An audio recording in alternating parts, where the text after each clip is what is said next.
15 centimetre നീളമുള്ള A B എന്ന വരയിൽ 2/3 ഭാഗം ആകുന്ന വിധത്തിൽ സി എന്ന ബിന്ദു അടയാളപ്പെടുത്തിയിട്ടുണ്ട്. എ സിയുടെ 1/2 ഭാഗം ആകുന്ന വിധത്തിൽ ഡി എന്ന ബിന്ദു അടയാളപ്പെടുത്തിയിരിക്കുന്നു. എ ബിയുടെ എത്ര ഭാഗമാണ് എ ഡി? 15 സെൻറ്റിമീറ്റർ നീളമുള്ള എ ബി നമ്മൾ ചിത്രം വരച്ചിട്ടുണ്ട്. എ ബി എത്രയാണ് അതിൻ്റെ നീളം?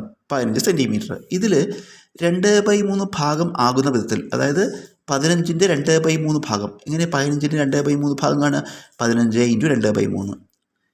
അവിടെ ഏത് അടയാളപ്പെടുത്തേണ്ടത്? സി. അപ്പോൾ അതാണ് നമ്മൾ ചെയ്തിരിക്കുന്നത്. സി എന്ന ബിന്ദു എവിടെ അടയാളപ്പെടുത്തിയിരിക്കുന്നത്? 15ൻ്റെ ഈ ആകെയുള്ളതിൻ്റെ 2/3 ഭാഗം, അതായത് 15 × 2/3. ഇത് ഗുണിക്കുമ്പോൾ എന്ത് കിട്ടും?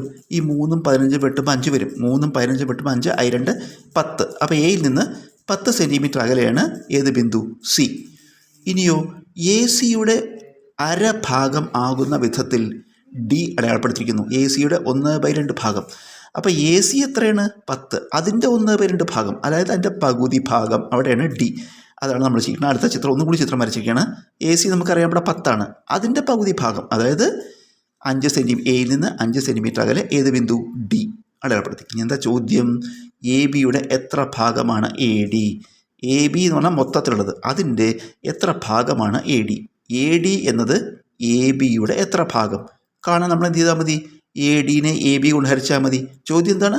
എ ഡി എ ബിയുടെ എത്ര ഭാഗം, അതായത് A D by A B കണ്ടാൽ മതി. വില കൊടുക്കൂ. എ ഡി എത്ര? 5 ബൈ എ ബി എത്ര?